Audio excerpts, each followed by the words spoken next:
What advice you can be for people who try to find themselves?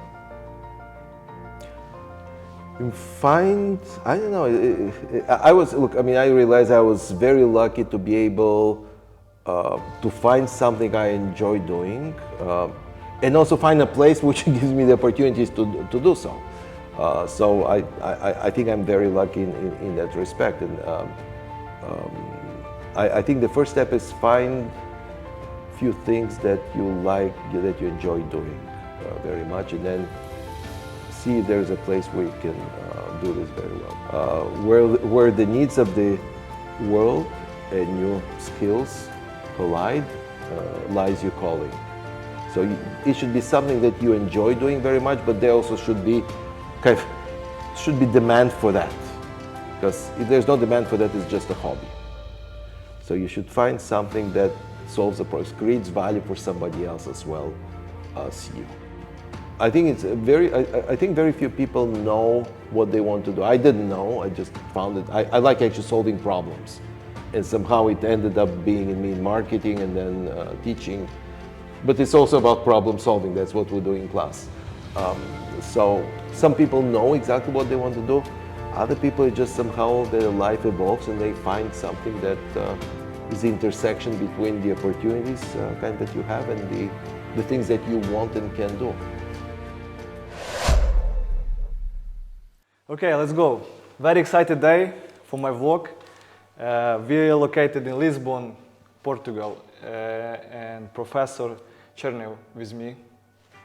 In this great palace, Professor Rebello also organized with Professor Chernev this great class. A lot of people want to join it, but was not enough spot. Even third group arrived, and still people want to be here. That's why we'll record this interview to share with people who couldn't come and who knows Professor very well. We'll do short video about this. Professor, thank you so much. I appreciate a lot that you agreed to be here. Can you tell us a little bit from your background, where you born originally, and how you start your life journey? Wow. Well, thank you for hosting me. Yes, of course. So originally I'm from Bulgaria. Sofia is the capital of Bulgaria, so I was born there. And I studied psychology. Actually, I started my first year after high school was in nuclear physics. So I applied. Each university has its own exams. Actually, each department in the university has its own exams. I could not write an essay of any form, but I can do math and physics. So I applied with math and physics. So I started with nuclear physics for 1 year. That was enough for me to figure out that I'm not smart enough for this. And I switched to the next kind of most similar thing, which was from physics to psychology. So I graduated with psychology, and then I did a PhD in psychology in University of Sofia in Bulgaria. And then one day I was reading different books and I came across something which was like marketing. I had no clue what marketing was. So here's just a background. So at that time, Bulgaria was part of the Eastern Europe Soviet bloc, government-controlled economy. So there's no advertisement. So you grow up, you've never seen a commercial, right? Which probably is a good thing for some people here. But there is no marketing of any sort because all the stores are owned by the government. All the products, they don't have brands, they have a price. And you describe the product by the price and maybe country of origin. There's German pencil which costs, let's say, 10 cents. Yep. This one, by the way, if it's there, right? And you don't have much variety, so it'll be just a couple of items. So there's no discounts. There's nothing. And at that time I was a kind of graduate student, so I have access to the National Library. So it's a library which is really for exclusive use of people who do science, like academics and so on, professors, students. and I came across a textbook, which I think was 6th edition, written by some American professor named Philip Kotler, which I had no idea who that was, but he wrote a book and had pictures, and was describing something very fascinating, marketing. You can do different things, and you have promotions, you have coupons. I had no idea what coupon is, of course, but it sounded very fascinating.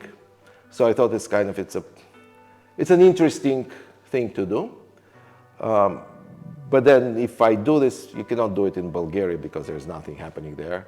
And kind of the only place to do it seemed to be in the United States. Yeah, so I figured out I'll come to the US and I do an MBA. And after a little research, I figured out MBA actually costs lots of money. And my whole net worth at that time was about $2,000, which seemed to be much less than what it would be. And then I found out actually if you do a PhD, it's actually free. It's not only free, but those crazy Americans, they pay you to study. Sounded like, great, I can do this. Yeah, so I applied to a couple of schools, and I decided to go to Duke University. I didn't know much about the program, but actually, in retrospect, it happened to be, I would say, the best program for PhD students in behavioral sciences. So I applied there and I started there and I studied for actually 5 years. A PhD takes 5 years. In marketing with a focus on decision making and choice, how people make decisions, how they make choices. And when I graduated, I looked for a job and I had offers from a couple of places. One was Northwestern, Kellogg. I also had offers from INSEAD in Europe and a few other places. And I figured out that if you go to marketing in US, you have to do it at Kellogg at Northwestern because that's kind of the mecca or whatever, the place for marketing. And it was 26 years ago. 26 years yeah. ago. That was part of my question because I'm also from that part of the world, and I remember I finished university in 2005 in Kiev National Economic University, and my marketing classes was totally different what I experience right now in Kellogg. You came from that part of the world. How you know how organize class, how make interesting? Because even have professors communicate with students in Ukraine or other post-USSR countries, total different, right? Professor is a professor, student is a student. They are here. Yeah. Where did you get this ability to communicate so easy with students? They love to be in your classes and they so excited to have the conversation with you. Yeah, I'm not sure exactly how it happened, but you're absolutely right. So even all my classes was first lecture-based format. So you go there and the professor, you cannot talk to the professor because he's like a higher level creature and you're sitting there and you're taking notes, of course. And some professors I had were really amazing. So psychology is actually, when I was studying like in Europe, it was part of the kind of part of the Department of Philosophy. So we had classes in philosophy and so on. We had a faculty professor who was talking in like languages, Bulgarian, but then he switches to German and talks about Goethe in German.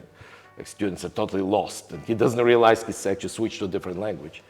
But it was like you sit there and you take notes, and then you have an exam, and then you're supposed to kind of regurgitate or kind of explain what you were told before. And then you realize actually it's probably not the best way to learn. So my personal experience was kind of probably a very painful one, and I don't think I've shared it actually so far. So the first time I taught at Kellogg, it was total and utter disaster. It was, I think I had the lowest rating possible that one can make ever. Because, I mean, I had no idea what I was doing because for 5 years you're studying, but you're not studying marketing. You're studying an academic subject which is much closer to psychology. You're studying how to write papers and so on. So, and suddenly you have to teach students at like top school, which is known for marketing, I have to teach their first class, the core marketing course. So I had no idea what the material, what should I teach. I had no idea how to teach because nobody trains you on this. So that didn't go well, to say, kind of put it very politely. But then it forces you to step back and think about what is not working. Kind of why some people do very well in class and some people don't. So you start going to other people's classes and see what works, what doesn't, and how do you adapt it to your way of thinking and communicating. Because, I mean, you can have very different faculty, and all of them can be excellent, but they'll teach in a very, very different ways. So you kind of have to find your own way of teaching. And for me, kind of the first step was try to figure out what is this thing called marketing. Basically, how to think about this in a systematic and logical way. And one thing that I found out is I looked for many books. I could not find a book which really described kind of the logic of marketing. So I can go to class and I can teach people something in a systematic way rather than just telling stories about different companies. And this kind of ended up with me writing a book and then another one and another one. And that was the foundation then to figure out, well, how do you deliver, now that you know what you should teach, well, how do you deliver that? And it's a kind of discovery. You try to figure out how to structure the material, how to organize it. And for me, it was always writing a book and then trying the content in class and see what works, what does not work. Sometimes you say something and then students say, well, what about this case? And you say, well, that's actually, yeah, that makes sense. Let me go and revise. So that's why I have like 10 editions of my first marketing management book, because it's like software. Every time you find a glitch and you try to improve it. Anyways, very long answer to a short case. Yeah, because experience not only communication between professor and students, right? But experience which we have during the class. Like when we talk about some brand about vodka brand we had in the class, and we have this kind of tasting and it was in real communication between brand and students and you. It's huge. Yeah. That's it's your idea, or you try to look maybe in some, not even in university or academic examples, or you got this from some, again, how did you get this idea? Because I saw after that for a few other professors that tried to imply something similar. Yeah. So the way I was thinking about this is, first I realized that you have to keep students engaged. And the challenge is you have classes which are an hour and a half or some are 3 hours. How do you keep people engaged? So one thing I picked up is I was watching late night shows. And I realized, no, those guys actually, they have like 50 people helping them, or not 50, but a lot of people helping them, and their monologue is like 5 minutes or less. If I have a monologue for 3 hours, I have to be like 10 times more entertaining than they are, and they're kind of the best of the best. So then I realized actually it should not be about me talking, it should be kind of students talking also. But then if you let students talk, they talk about all kinds of stuff. So it somehow has to be channeled in a way that there is some learning happening, but also people take position in a discussion. So you come prepared and then you think about how do I solve this. And if you take a position on an issue, then you're more likely to be engaged when discussing it. But again, you think about this, you're kind of doing some version of the late night show which is much longer, and you have to add learning content to this, because at the end of the day, it's not about you being funny or being entertaining, it's about kind of students learning something, which is important, and something that they could ideally apply next day, or maybe a year from now, but they'll remember what happened in class, and then hopefully they'll remember it and they use it, yes. Professor look on students as on customers? Yes, Not necessary. Yes and no. I mean, again, kind of, if you ask students what they want, I mean, students are like kids, I think. You ask them what you want, we want more chocolate. But if you eat only chocolate, it's really not good for you. So you have to balance between like broccoli and chocolate. So I'm trying to do both things. Like the textbook, the reading, all this is kind of part of the broccoli. But do you think psychology help you to be a professor and to be this successful professor? I will tell why successful, because Professor Chernev 14 times was voted as a top professor of executive MBA program. And also, because not only viewers will be from Kellogg, yeah. I think many other people will watch our video, and Professor Chernev wrote 3 books. Oh no, more. Strategic brand management, strategic marketing. Marketing management, it's like, And sounds like last advertising. one, 2023, it's a plan. There's marketing plan, there's we Handbook. do a Kellogg on marketing, which is a book that I co-wrote with Phil Kotler, kind of several chapters we edited, and then many of the Kellogg marketing faculty actually contributed very interesting content. And handbook with Handbook of marketing plan. Yeah, I mean, there's the ironic or the interesting part is, so my marketing journey kind of started with reading the 6th edition and Phil Kotler's like seminal marketing management textbook, and I ended up being co-author with Phil on the 16th edition and 17th edition and ongoing. So this kind of fun part. And you published it and quoted in Forbes, Economist, Wall Street Journal, Financial Times, and very exciting, and yes. other many famous magazines. Philip Kotler, this next question. I remember in university, I was not excited about marketing at all. I got excited about marketing in Kellogg, actually. And I remember his books, and people in Ukraine in that time, this was very famous name. How's this name important for you and this person, Professor Kotler? I mean, again, it's the way I knew that marketing existed was basically Phil's first book. Not first book, the first book I discovered was kind of Phil's marketing management book. Again, the first edition was published in 1963, 64. Wow. So it's like now we have over 50 years.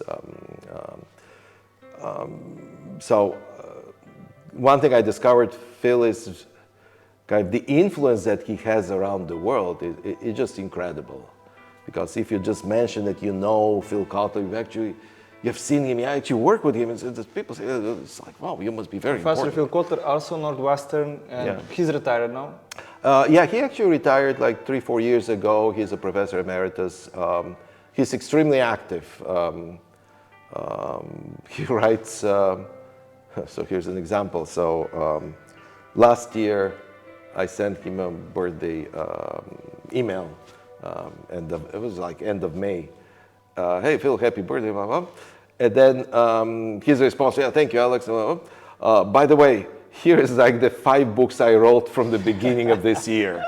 One is the one that we did together, Kellogg on marketing. But then I kind of felt kind of very sad for myself because I have not written like 5 books. Yeah. But again, Phil is kind of has had huge impact on lots of people, and even when I talk to companies now, many of the CEOs says, this is the first book I've had. I still have the copy that from my school years. So his impact is incredible, and he's incredibly kind of humble and kind of very constructive and very positive person. Yeah. Great. About book, as you remember yesterday during the dinner, one person very wanted to ask you a question: how you start to write book and how all this process looks like? Yeah. Because probably students think you come for 2 hours or 3 and you have free day, right? Mm-hmm. How your day routine looks, and from there, how you start to write book and how this process looks like?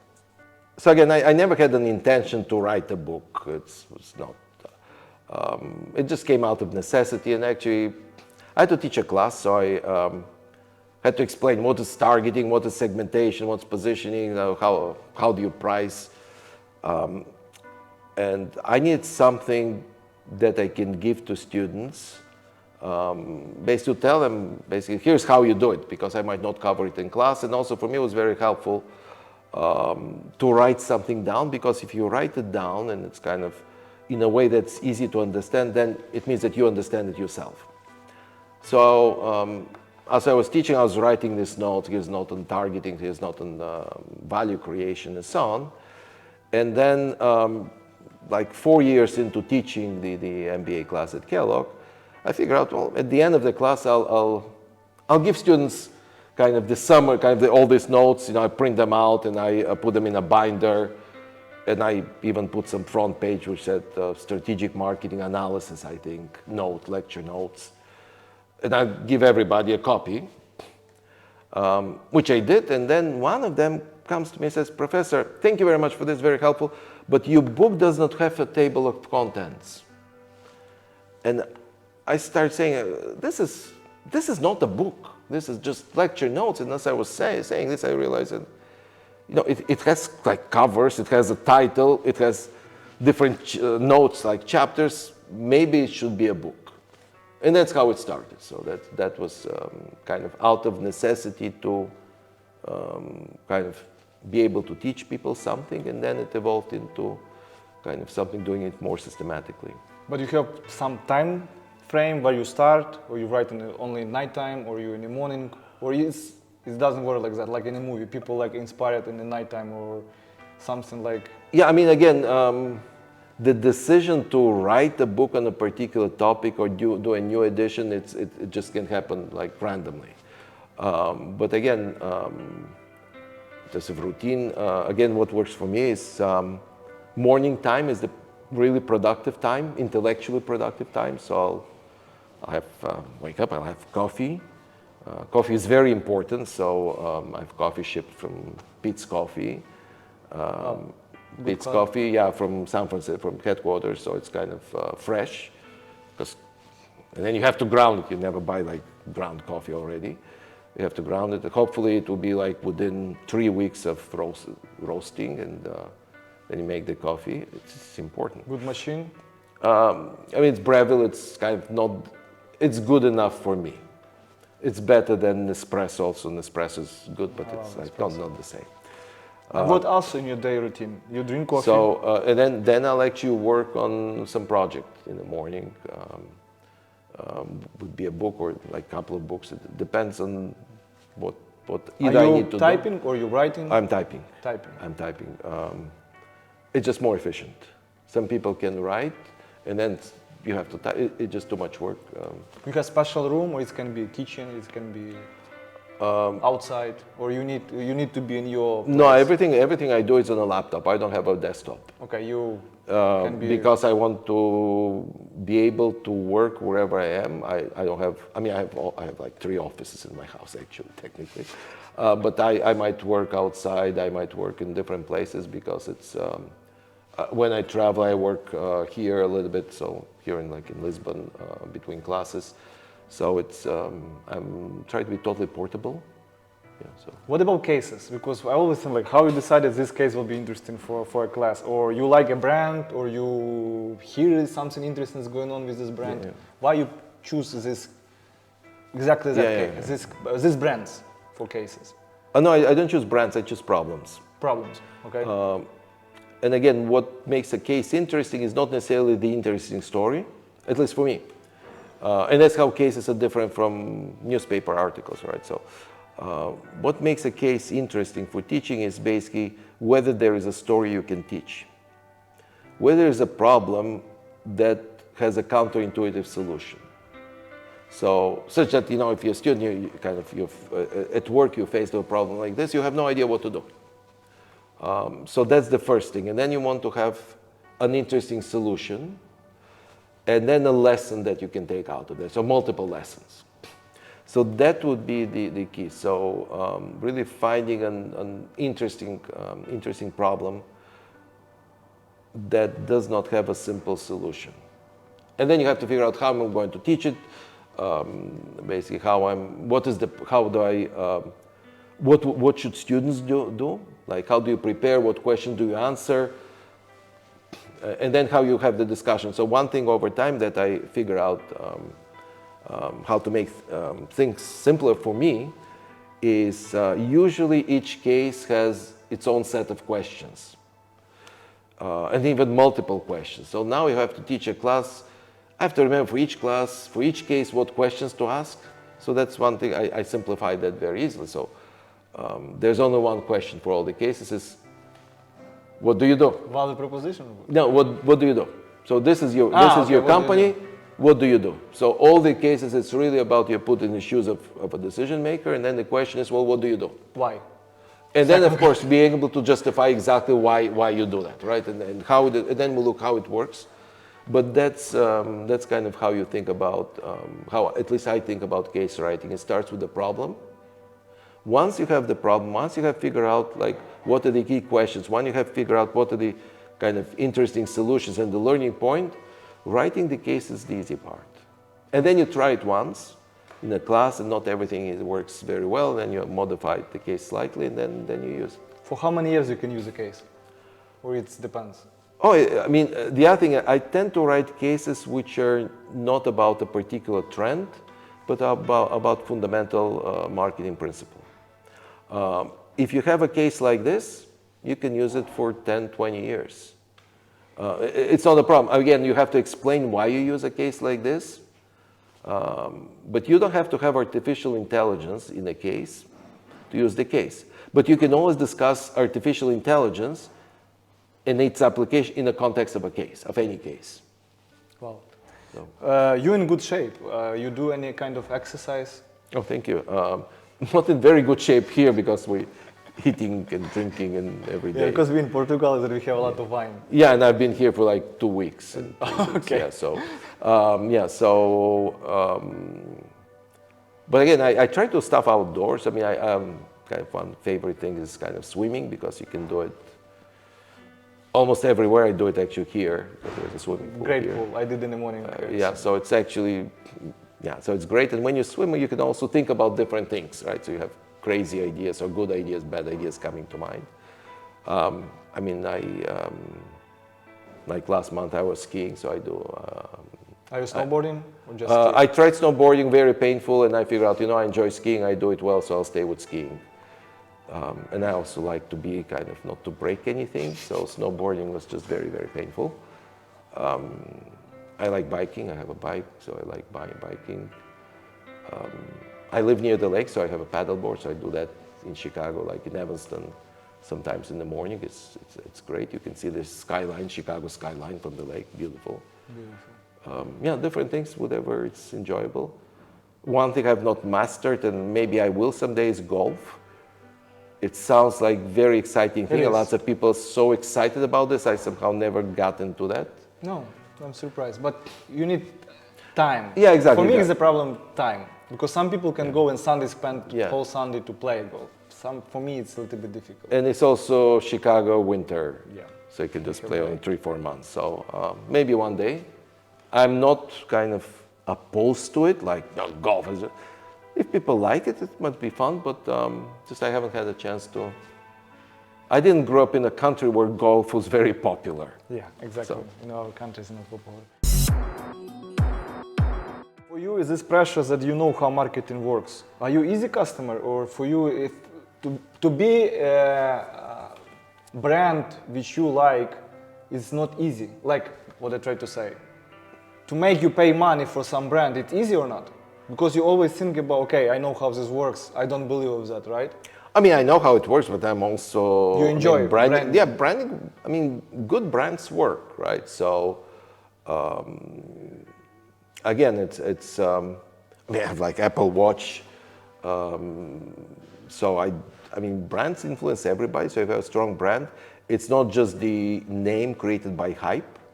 There's a substance. There's probably better quality or some kind of performance that the brand reveals. So I understand how they work. I also enjoy brands. So. And from here we move into our now main subject, marketing. People will watch. Marketing is not easy. It's easier, I think, for big companies, right? When they have budget spent and imply some strategics, right? But if we talk about small business and not that big business, is it possible to build a brand without budget?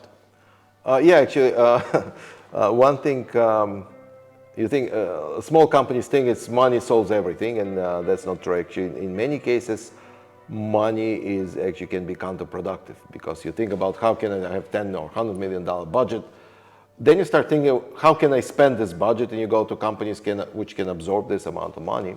Sometimes when you don't have lots of money, you become more creative, and you put more thought in what you're going to do, what to be the impact, because this is your money. And again, if you're like family-owned business, this is the money which come out of your pocket. So you can either spend on advertising or buy a new car or have a vacation. So in many cases, there is more thought put into how you're going to spend this money. Of course, I mean, everything else equal, having more money is actually better. But all of the brands actually that many of, even luxury brands, the origin of these brands are not people who had lots of money and said, let's build a brand. The craftsmen, kind of artisans and so on, who actually wanted to create something new, and they're very good at what they do. And over time, it became kind of a brand. They started being branded, they built a brand and so on. That's how all the Hermes and Louis Vuitton started. Yeah. But for luxury brand, usually I think it's about fashion. Is this possible to build a luxury brand for a short period of time? Or it's usually need to be a story for this brand, like Louis Vuitton, Hermes? Yeah. I mean, first you kind of said luxury and fashion almost like they're substitutes. They're very different things. I tried to, when I was preparing for questions, I was thinking about, okay, Louis Vuitton, Hermes, Chanel, and I couldn't find something from different industries. Okay, BMW, it's also cars, Rolex, but it's also accessories, right? Yeah, but again, there's a difference between luxury and fashion. Again, you can be in apparel, you can be luxury, and you can be fashion. They're two different things. Okay. So luxury tends to be more permanent in general. Like it's more permanent. It's about exclusivity. Fashion is very different. Fashion, if it doesn't go out of fashion, it's not fashion. So more transient. It's also more democratic. It's not about being exclusive. It's about following a trend. Luxury is more about status. I have money, basically. That's what luxury is. It's kind of separates those who have things from those who have not, or ruling class in the history, like historically, right? Whereas fashion is more about your identity.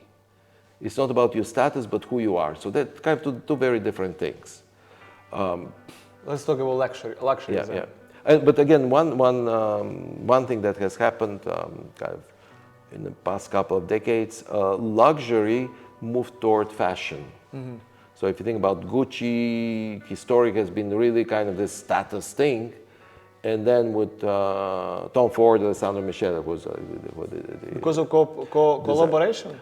Because, no, they're the designers, right? They're designers for Gucci. Moving more toward fashion. So now Gucci is actually really about luxury and fashion. Mm-hmm.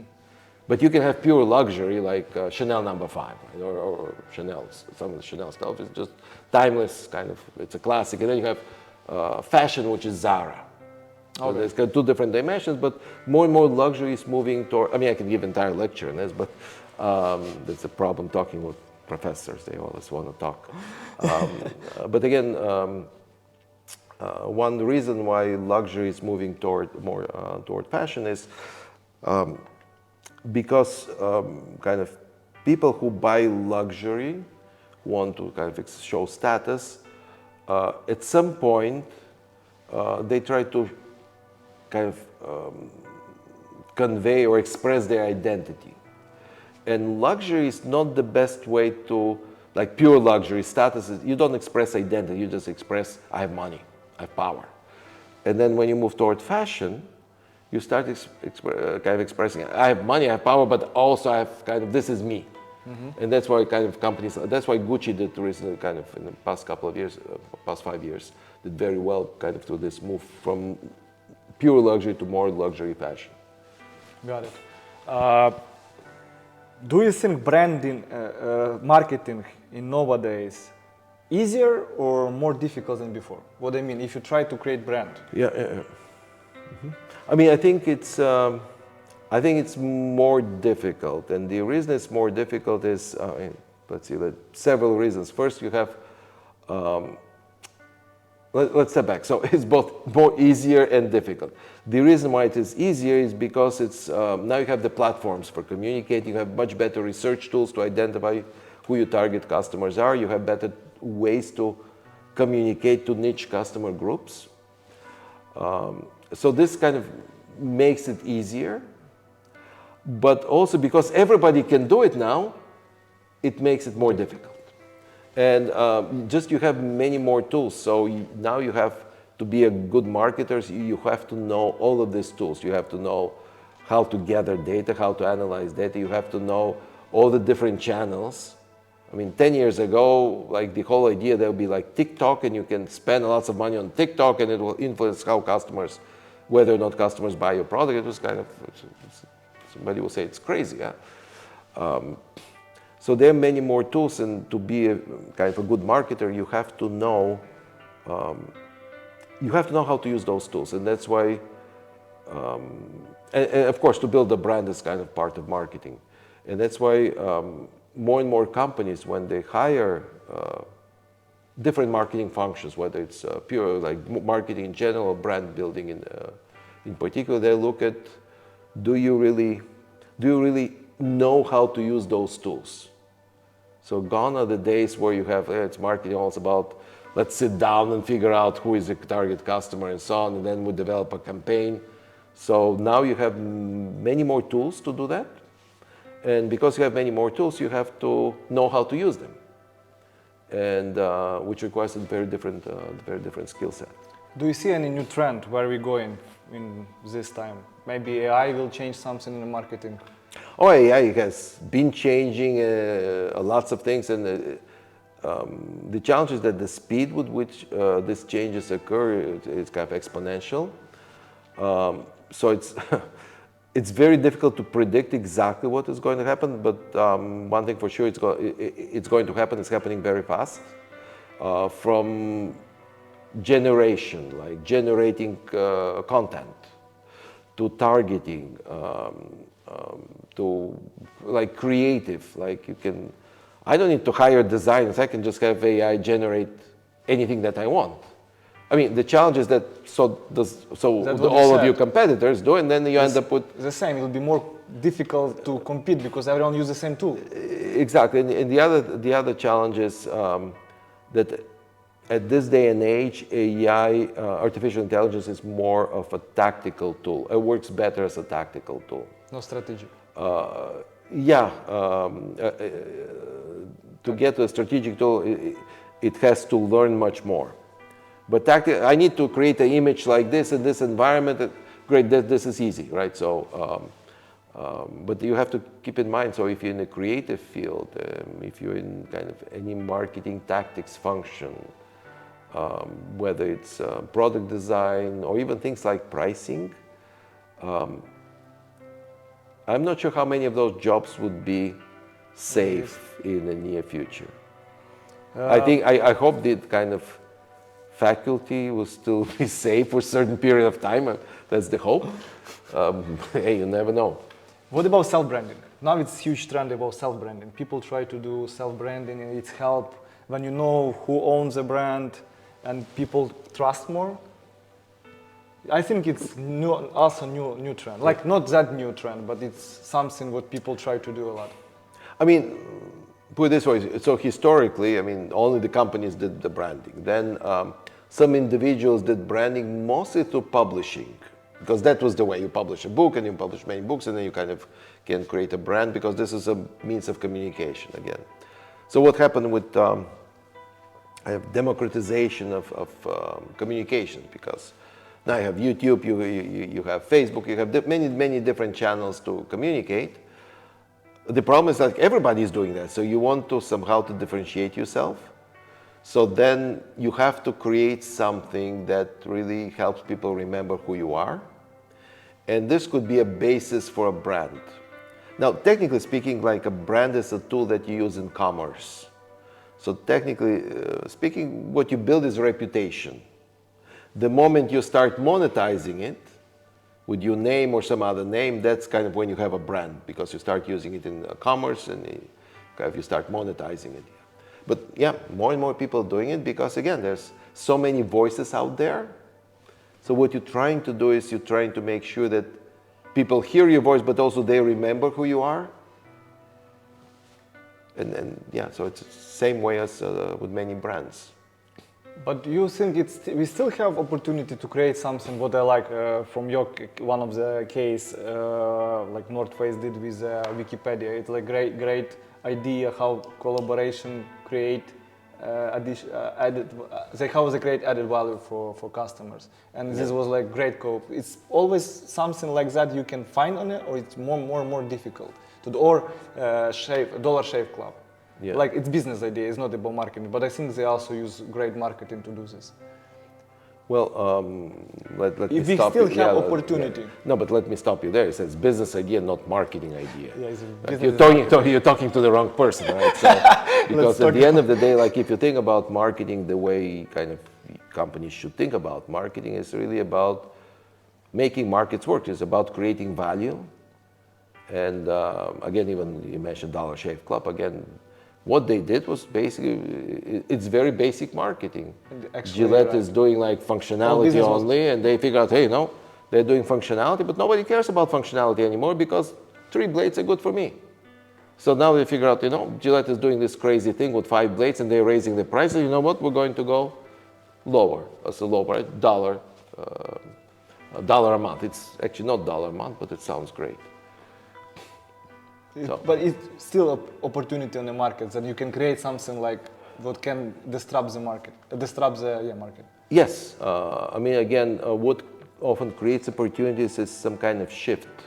One thing that creates opportunities is shift in the context. There's a new technology, or something even like COVID, change in the physical environment. Something like COVID, it helped some companies. Did you know what Zoom was before COVID? I have no idea. Like Zoom, now everybody's Zooming, right? You know how to use it. So changes like this, in a context, new regulations, new technologies, new physical environment, new trends, that creates opportunity. That constantly creates opportunities. And the other thing which creates opportunities is, let's not use the word mistakes, but suboptimal decisions by some of the key players in the industry. COVID, for your job, it was very unusual, right? Unusual occasion because some people still could work, but your job was online, not offline. And how you adapt for that? No, I mean, again, so first, again, if you teach in a traditional way where you deliver a lecture, Zoom does not change that much. Because you do it online, the same thing as you do in the classroom, people listen with the benefit that they can pause you and then listen a little bit later if they record it. For me, the challenge was because the way I teach is actually with cases, so it's always very interactive. And then how do you translate it on Zoom? Because I've asked questions, I write things on the board. How do you make this happen? And again, initially was struggle, and the struggle was you have to buy a camera. You cannot find one because they're all sold out, right? So everybody's buying cameras at the same time, or monitors, and you cannot find one because there's a disruption in the supply chain. So just buying the things that you need, and then you try to figure out, okay, so now I have the camera, what do I do? And then somebody tells me, no, you need lights. Like, why? And then you realize, no, you have to go on YouTube and see how YouTubers do their stuff. And they're actually very good videos, YouTubers explaining how to set a video, how to set your kind of a space for to record videos on YouTube. And that's kind of was the best thing, right? That's the closest thing that I needed. So I actually ended up designing a studio in my house. So I have one room which is dedicated to studio, which initially I even had the sound installation so you can record. Because the problem is landscapers, they come to cut your grass or your neighbor's grass, and it creates lots of noise. If you're recording, it goes nowhere. Or you have a class, it's not a good idea. So I ended up actually setting up a studio with a professional camera. I have like 6 lights, including the giant professional light that you have, and then background. Then you have green screen. And then I realized that to teach the way I teach, I need to write on a board. Because you can write on the iPad, but then students see or whatever, the people on the outside see the iPad, they don't see you, so you cannot interact with it, right? So I actually ended up buying a board, which is 6 feet board, real classroom board. The only problem is the boards come in white. They're white boards, so you can write on it. Nobody sells black portable boards that kind of freestanding. So you try it, then you see basically the whiteboard reflects all the light that you have. So then you find a film. There's a black film you can put on the whiteboard so you can write with chalk. Then you start writing with chalk, you see it scratches the surface. Then you realize there's liquid chalk you can use, right? So, I mean, all of that. Then you need a microphone, then you need lots of things. And then you need to figure out how to connect all of those things and actually buy them, because, again, everybody's buying things at the same time. Then you figure out, I want to, and that's kind of the big thing. Now that I have cases, what do I do with the lectures? Again, I cannot lecture for an hour and a half on Zoom because it's to me because it's boring, and to people who are listening because it's also boring. So then I decided, I need to record it. Probably, what if I record the lectures? Okay, so now how do you record lectures? Right? You need some software, recording software. So then I found the best recording software is the gaming software. There's a gaming software that you buy, then you buy all the gaming stuff so you can actually record with just press of a button. Then you record it, then I have to edit this because cannot just record stuff. It's kind of, don't say the right thing at the same time, but plus you don't know what you're doing, so not everything works out. Then you have to learn how to edit because it's COVID. Nobody can come to your house or edit. So then you have to produce it, then you have to post it somewhere. So it's kind of the whole process. But at the end of the day, it's actually you make it work.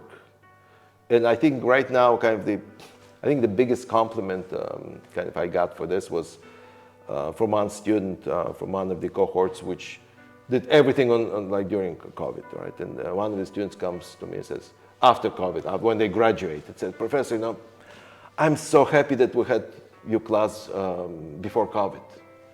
I said, no, in person. I said, no, but I remember you writing things on the board. I remember there were flowers you showed. I said, no, all of this was on Zoom. So that's kind of was an interesting part. And then actually the COVID experience made me realize that I have to, before that I used to lecture in class, to have a lecture and a case. So then I basically figured out I'm going to do full flip, what's called the flipped classroom, lectures coming first. And kind of some of the lectures that even you had in class there, the lectures I recorded during COVID. Oh. So now actually what you can see is basically before coming to class, you kind of watch all the videos and so on, then you come to class and we'll have discussion. And I think this is the best way to use in-person experience, because if people come and people fly from different places, they come here and then you say, I'm going to lecture for all the time. Either you have to be very funny and engaging to make it somehow worthwhile their presence here, or you have to give them opportunity to interact with you and to interact with each other, because that's the big benefit of being in person, right? Having the kind of interactions and arguments, and hopefully ultimately figuring out solving a problem and learning something in the process. Like I said, many people would like to be here, but unfortunately we have this great place, palace, and they cannot be here. Maybe you can give some small advice if someone's struggling to make brand, for maybe in business or maybe they work in marketing. What is your advice, I don't say whole process, but at least something, what people need to think on the beginning when they need to start work on create a brand? I mean, so here's the challenge, right? If there was a simple answer, okay, I would not be here, you would not be here, right? I mean, if you think about how to build a brand, I think come next year for Lisbon. No, but even that, it's a very short kind of, it's not enough time. Again, first read some books, because this will give you kind of the background, like the background to understand how things are connected, what should you pay attention to, right? Because otherwise, I mean, of course I can give a small advice, but it's kind of small advice, it's advice in a vacuum. You don't know what other things you need to consider. But at the end of the day, you build a brand, and what's the first question you have to ask? Why? No, not why. Why to create value, but the first question you need to ask is, who is customer? Your customer? Target customer. Exactly. Who is your customer? So who are you doing it for? And what value are you creating for them with this brand? Why do they care about this brand? And then you have to think about, what's the benefit for you? Like, how does the brand benefit your company? You're launching the brand. Eventually, a good brand should create value for your customers and for your company. Like if you think about like Apple brand, right?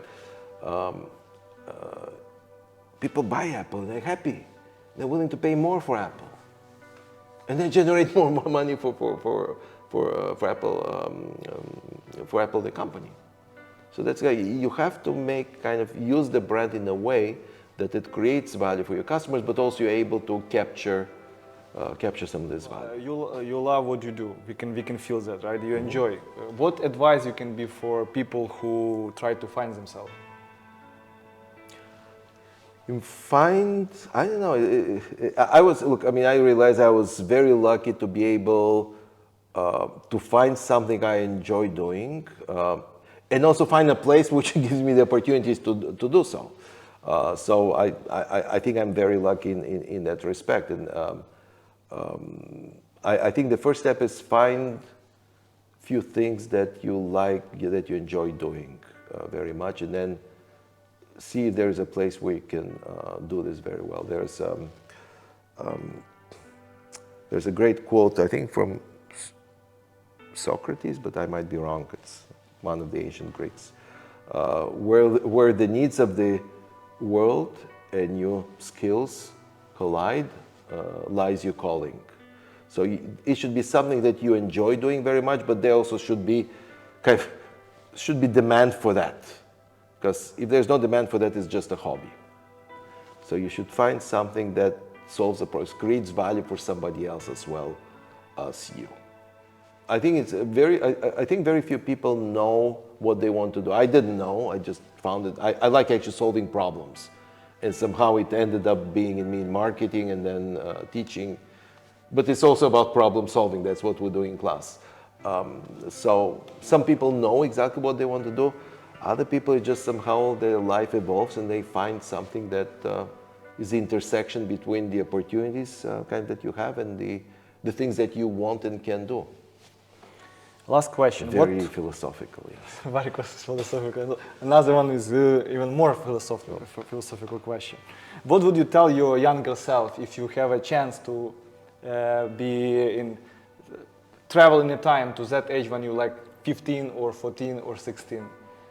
No. I know. Probably I would say think long term.